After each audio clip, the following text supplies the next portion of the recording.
দেওঘর ভ্রমণের দ্বিতীয় দিনে আপনাদের সকলকে জানাই অনেক অনেক স্বাগত। এর আগের পর্বে আমি আপনাদের সাথে শেয়ার করেছি কলকাতা থেকে দেওঘর আসার অভিজ্ঞতা ও তার সাথে ঘুরিয়ে দেখিয়েছি বাবা বৈদ্যনাথ ধাম। আর আজকের পর্বে আমি আপনাদের ঘুরিয়ে দেখাবো দেওঘরের সমস্ত সাইট সিইং। তার মধ্যে রয়েছে বাসুকীনাথ ধাম, নলাখা মন্দির ও অন্যতম হচ্ছে শ্রী শ্রী অনুকূল ঠাকুরের সৎসঙ্গ আশ্রম। আর রাস্তায় এই জায়গাটা থেকে দাঁড়াতে বাধ্য হলাম। চারিদিকে দেখুন পলাশ ফুল ফুটে রয়েছে, দেখুন কত। এই সৎসঙ্গ আশ্রমের এখানে আসলে কিন্তু আপনারা এখানে কিন্তু ঠাকুরের ফটোও পেয়ে যাবেন। Hello everyone, good morning from Deoghar. দেওঘরে আজকে আমাদের দ্বিতীয় দিন। আর আজকে আমরা যাব হচ্ছে দেওঘরের যত সাইট সিইং আছে সেগুলো করব। আর এখন সকাল থেকেই বৃষ্টি হচ্ছে, জানি না কি হবে, কতটুকু ঘুরতে পারবো। তো আমরা একটা টোটো দাদাকে ঠিক করে রেখেছি, তিনি কিন্তু 800 টাকা নিচ্ছে, সমস্ত সাইট সিইংগুলো ঘুরিয়ে দেখাবে। তো টোটো দাদা আসলে আমরা বেরিয়ে যাবো হচ্ছে সাইট সিইংয়ের জন্য। এই টোটো দাদা চলে এসছে আর প্রচুর বৃষ্টি হচ্ছে। এই বৃষ্টি মাথায় এখন আমরা বেরালাম সাইট সিইং করতে। তো চলুন যাওয়া যাক। দেওঘর সাইট সিইংয়ের প্রথম স্পটে আমরা চলে এসেছি, শ্রী শ্রী বালানন্দ আশ্রমে। এই হচ্ছে দেখুন বালানন্দ আশ্রম। চলুন আপনাদেরকে ভেতরটা ঘুরিয়ে দেখাই। ওই বালানন্দ যে আশ্রম রয়েছে এইটার মন্দিরের ভেতরে ভিডিওগ্রাফি অ্যালাউ নেই। তো আমি আপনাদেরকে বাইরে থেকে একটু ঘুরিয়ে দেখানোর চেষ্টা করছি। এই হচ্ছে দেখুন বালানন্দজির আশ্রম।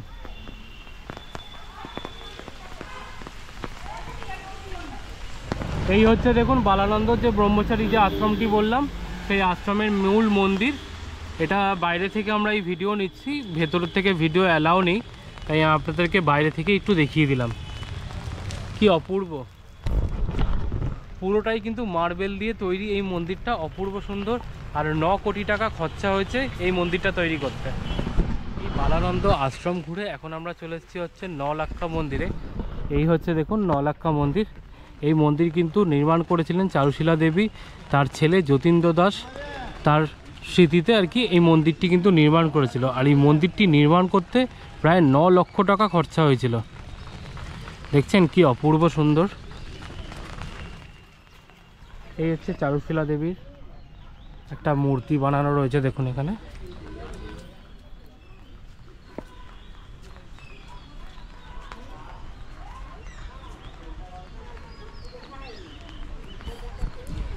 চলুন মন্দিরের ভেতরে যাওয়া যাক। এই হচ্ছে দেখুন মন্দিরের সামনে একটা বিশাল বড় হচ্ছে নাট মন্দির রয়েছে, আর সামনে মূল মন্দির। চলুন আপনাদের দেখানোর চেষ্টা করছি। এই মন্দিরে কিন্তু ভেতরে ভিডিওগ্রাফি অ্যালাউ নেই, তাই আমি আপনাদেরকে কিন্তু যে মন্দিরের যে বিগ্রহ রয়েছে সেগুলো দর্শন করাতে পারলাম না। তো আমি আপনাদেরকে বাইরেটা একটু ঘুরিয়ে দেখাচ্ছি। দেখুন সুন্দর অপূর্ব কাজ।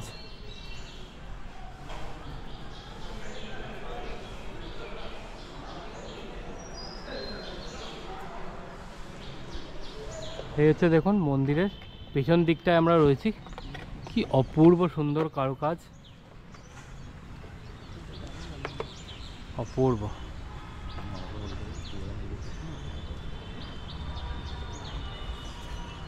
নলাক্ষা মন্দির আমাদের দর্শন করা হয়ে গেল। তো এরপরে চলুন এগিয়ে যাওয়া যাক পরের গন্তব্যের দিকে।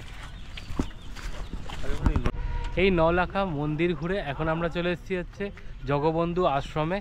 তো চলুন আপনাদেরকে এই মন্দিরটা একটু দর্শন করাই আর আপনাদেরকে ঘুরিয়ে দেখাই। এই মন্দিরের ভেতরে ঢুকেই আপনারা দেখতে পারবেন এরকম বড় একটা বিশাল বড় শিবের মূর্তি রয়েছে। দেখুন কি সুন্দর অপূর্ব।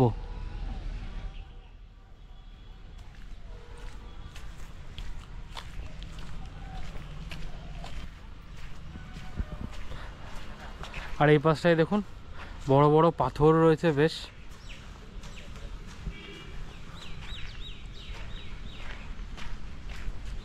আর এই হচ্ছে ভেতরের পরিবেশ দেখুন। এই হচ্ছে দেখুন মন্দির। এখন মন্দির বন্ধ রয়েছে, পুরোহিত মশাই বললো একটু খুলে দেবে, তখন আপনাদেরকে আমি এই মন্দিরের বিগ্রহ দর্শন করাবো।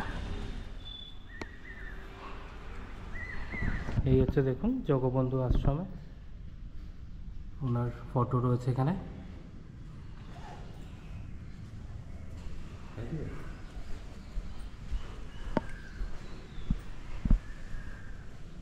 দেখুন ওনার ফটো, আর এখানে ওনার শয়ন কক্ষ রয়েছে।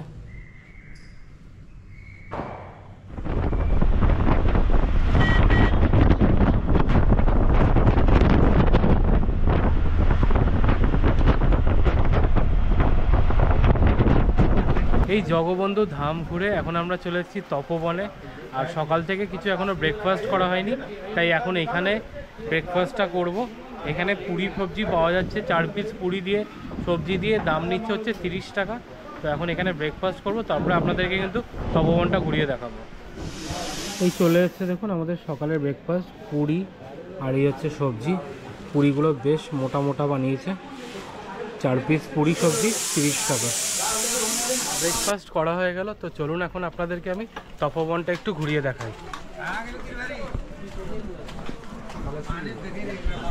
আমরা এখন চলে এসেছি তপবনে, আর তপবনে আসলে কিন্তু আপনারা এরকম একটা গুহা মতো দেখতে পারবেন। এর ভেতরে শিবের মন্দির আছে সামনে। চলুন তাহলে এগিয়ে যাওয়া যাক আরও উপরের দিকে। এইরকম সিঁড়ি বেয়ে আপনাদের কিন্তু ওপরে উঠতে হবে। ওপরে কিন্তু হনুমান মন্দির রয়েছে, চলুন আপনাদেরকে ঘুরিয়ে দেখাচ্ছি।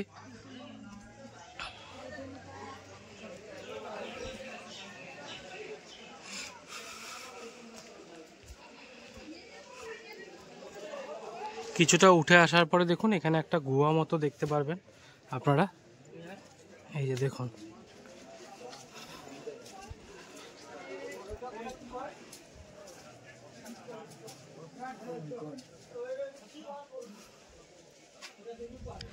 এখন আমরা রয়েছি তপবন পাহাড়ে। আর তপবন পাহাড়ের ওপর থেকে দেখুন কি সুন্দর একটা ভিউ রয়েছে, অপূর্ব সুন্দর।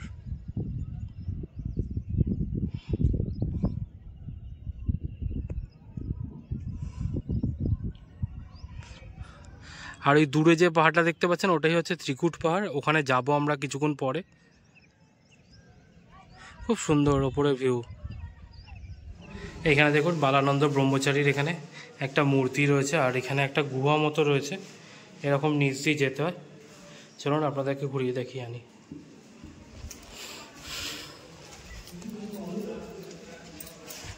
এই হচ্ছে দেখুন বালানন্দ ব্রহ্মচারীর এখানে মূর্তি বানানো রয়েছে, আরও নিচে যাওয়া যায়। এই নিচে আসলে আপনারা এখানে কিন্তু এরকম একটা মূর্তি রয়েছে, এখানে দেখতে পারবেন, খুব সুন্দর। এই পাশে হনুমান মন্দির আছে একটা, চলুন আপনাদেরকে ঘুরিয়ে দেখাই।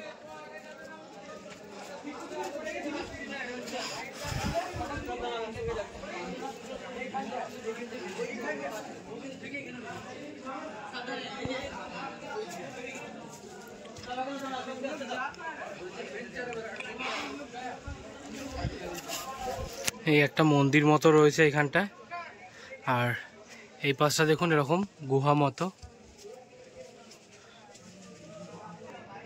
আর এখানে দেখুন হনুমান বসে রয়েছে। এই পাশে দেখুন হনুমান মন্দির আছে, এরকম গুহার ভেতর দিয়ে নিচে নামতে হয়। এই যে দেখুন এইভাবে নামতে হবে নিচে। এই হচ্ছে দেখুন হনুমান মন্দির, এখানে পা রয়েছে। এই যে শান্তিকানটা। চলো এই জায়গাটা দেখুন কি সুন্দর, এরকম দুটো পাথর রয়েছে আর তার মাঝখানে এরকম ফাঁকা জায়গা। এই রকম জায়গা খুবই সুন্দর। যাদের হাঁটুর সমস্যা নেই তারা এই পাহাড়ে এসে কিন্তু পুরো পাহাড়টা ঘুরে দেখতে পারেন। আর এখানে কিন্তু গাইড আছে, গাইড নিয়ে ঘুরতে পারেন। পুরো পাহাড়টা কিন্তু আপনাদের সুন্দর করে ঘুরিয়ে দেবে, আর আপনারা চাইলে কিন্তু এমনিও ঘুরে দেখতে পারেন। তপবন পাহাড় দেখে এখন আমরা ত্রিকুট পাহাড়ের দিকে যাচ্ছিলাম, আর রাস্তায় এই জায়গাটা দেখে দাঁড়াতে বাধ্য হলাম। চারিদিকে দেখুন পলাশ ফুল ফুটে রয়েছে, দেখুন কত অপূর্ব লাগছে। দেখছেন কি অপূর্ব লাগছে, পুরো চারিদিকটা পুরো লাল হয়ে রয়েছে। আপনারা পুরুলিয়া যান পলাশ দেখতে, আমরাও গেছিলাম কদিন আগে, পলাশ দেখে এসেছি। আর এখানেও দেখছি পলাশ, ব্যাপক লাগছে। তপবন পাহাড় ঘুরে এখন আমরা চলে এসেছি হচ্ছে ত্রিকুট পাহাড়ে। তো চলুন এখন আপনাদের ত্রিকুট পাহাড়টা একটু ঘুরিয়ে দেখাই। এই হচ্ছে দেখুন ত্রিকুট পাহাড়। এই ত্রিকুট পাহাড়ে কিন্তু আগে রোপওয়ে পরিষেবা ছিল, 2022-এ একটা অ্যাক্সিডেন্টে কিন্তু এই রোপওয়ে কিন্তু বন্ধ হয়ে গেছে। এখন কিন্তু পায়ে হেঁটেই ওপরে ঘুরে দেখা যায়। তো আমরাও যাব, কিছুটা ঘুরে দেখবো আর আপনাদেরকেও দেখাবো। এই ত্রিকুট পাহাড়ের ওপরে আসলে আপনারা এখানে মন্দির দেখতে পাবেন। এখানে রয়েছে মা পার্বতী মন্দির, চলুন আপনাদের দর্শন করাই।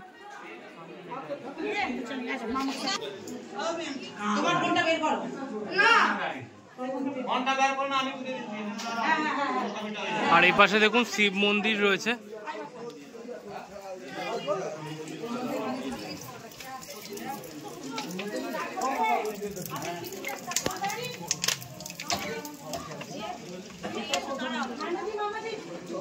আর এই পাশে এরকম বড় বড় পাথর দেখতে পারবেন, দেখুন ওপরটায়।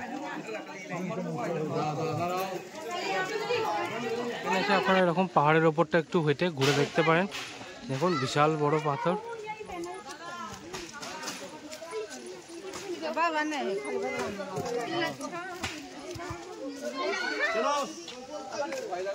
এরকম সিঁড়ি করা রয়েছে, সিঁড়ি বেয়ে কিন্তু আপনারা একটু ওপরে গিয়ে ঘুরে দেখতে পারেন। আর বেশ ফটো তোলার জন্য খুব সুন্দর জায়গা। এই গাছটাকে দেখুন কি সুন্দর লাগছে, মনে হচ্ছে না অজগর সাপ নিজেকে পাকিয়ে রেখেছে পুরো। ওই ওপরে দেখুন একটা মন্দির রয়েছে, চলুন ওখানটায় যাব। আর এখানে কিন্তু প্রচুর বাঁদর রয়েছে, বাঁদরের কিন্তু খুব উৎপাত। তো আপনারা কিন্তু যখনই ফোন বা কিছু সেগুলো একটু সাবধানে রাখবেন। পাহাড়ের ওপরে আসলে এরকম একটা ছোট্ট হনুমানের মন্দির রয়েছে, দেখুন।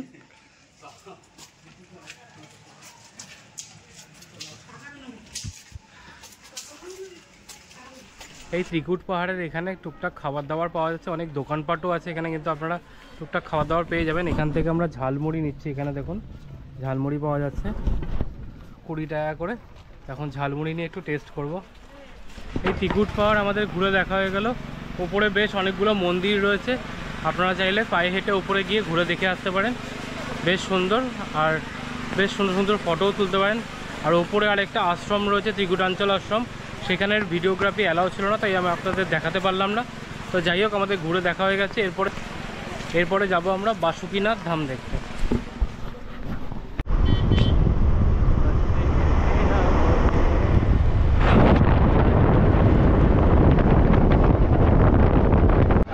এখন চলে এসেছি আমরা বাসুকীনাথ ধামে। তো চলুন আপনাদেরকে এই মন্দিরটা একটু ঘুরিয়ে দেখাই। এই হচ্ছে দেখুন বাসুকীনাথ ধাম। বৈদ্যনাথ ধামে যেরকম আপনারা মন্দির দেখছেন, পুরো সেম মন্দিরই এখানেও রয়েছে। এখানেও দেখুন শিবের মন্দির রয়েছে, আর এই পাশে পার্বতী মন্দির রয়েছে। আর কথিত আছে বাবা বৈদ্যনাথ ধাম মন্দির যদি আপনারা দর্শন করেন, তার সাথে কিন্তু এই বাসুকীনাথ ধাম কিন্তু দর্শন করতে হয়। দেখুন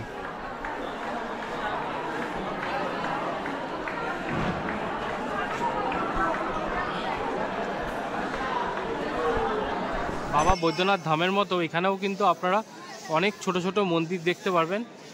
আর এখানে যে মূল মন্দির রয়েছে দেখুন,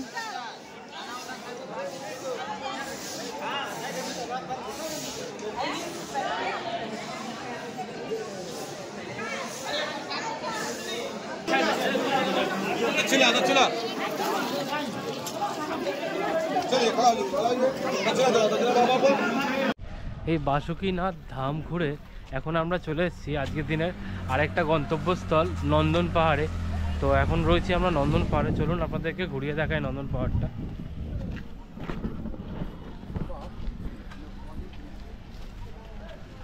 এই হচ্ছে দেখুন নন্দন পাহাড়, একদম ওপরে যাওয়া যায়। ওপরে গিয়ে একটা সুন্দর ভিউ আছে, আপনাদের দেখাই চলুন। এই নন্দন পাহাড়ের উপরে আসলে কিন্তু একটা পার্ক মতো রয়েছে, আর এই পার্কে এন্ট্রি করতে গেলে হচ্ছে 10 টাকা করে লাগে। তো আমরা টিকিট কেটে নিয়েছি, চলুন ভেতরে যাওয়া যাক। এই ঢুকে গেছি পার্কের ভেতরে, আর পার্কের ভেতরটা দেখুন বেশ সুন্দর। একদম কাছে গেলে একটা সুন্দর ভিউ আছে পুরো শহরটার, সেটা আমি আপনাদেরকে দেখাচ্ছি। আর এই নন্দন পাহাড়ের ওপর থেকে দেখুন পুরো দেওঘর শহরের একটা সুন্দর ভিউ রয়েছে। বাহ কি সুন্দর।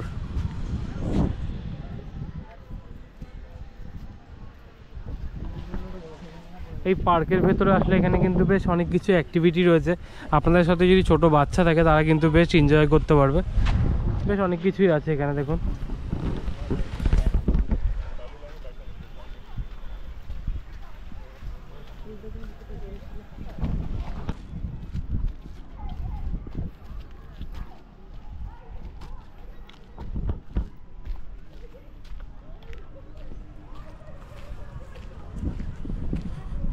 এই নন্দন পাহাড়ে আসলে আপনারা কিন্তু এখানে পার্ক আছে সেটাও ঘুরে দেখতে পারেন, আর এখানে অনেকগুলো মন্দির আছে সেগুলোও ঘুরে দেখতে পারেন।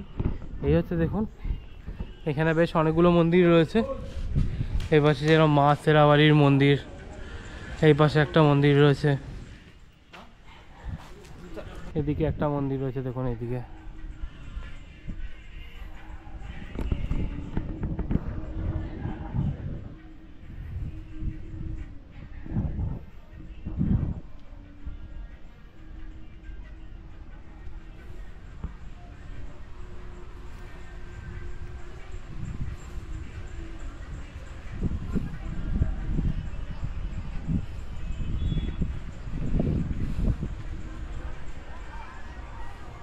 নন্দন পাহাড় ঘুরে এখন আমরা চলে এসেছি হচ্ছে সৎসঙ্গ আশ্রমে।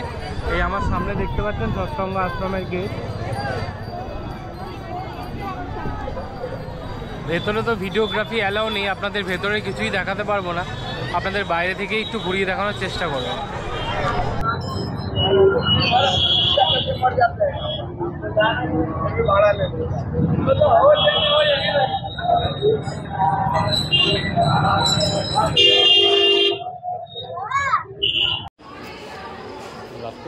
আচ্ছা সে আমার অসুবিধা নেই, বললেও ঠিক আছে।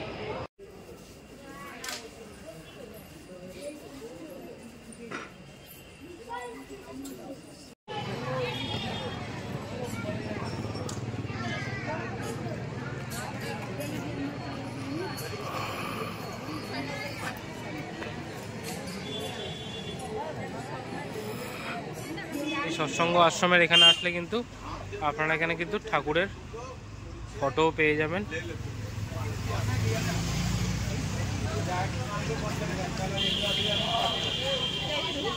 এই সৎসঙ্গ আশ্রম ঘুরে রুমে এসে একটু ফ্রেশ হয়ে এখন বেরাচ্ছি হচ্ছে একটু টাওয়ার চকের দিকে যাব, ওখানেই রাতের ডিনারটা কমপ্লিট করে একবারে চলে আসবো রুমে। তো চলুন যাওয়া যাক। রাতের ডিনারে অর্ডার করেছি হচ্ছে মশালা ধোসা। মশালা ধোসার দাম নিচ্ছে হচ্ছে 110 টাকা, আর তার সাথে রুটি আর পনির অর্ডার করেছি, সেটা আসলেও আপনাদের দেখাচ্ছি। আর অর্ডার করেছিলাম পনির বাটার মশলা আর তাওয়া রুটি। পনির বাটার মশলাটার দাম নিচ্ছে হচ্ছে 210 টাকা, আর এই রুটি এক পিস করে দাম হচ্ছে 10 টাকা। ডিনার সেরে রুমে চলে এসেছি। তো আমাদের 2 রাত 3 দিনের দেওঘর ভ্রমণ এখানেই শেষ হলো।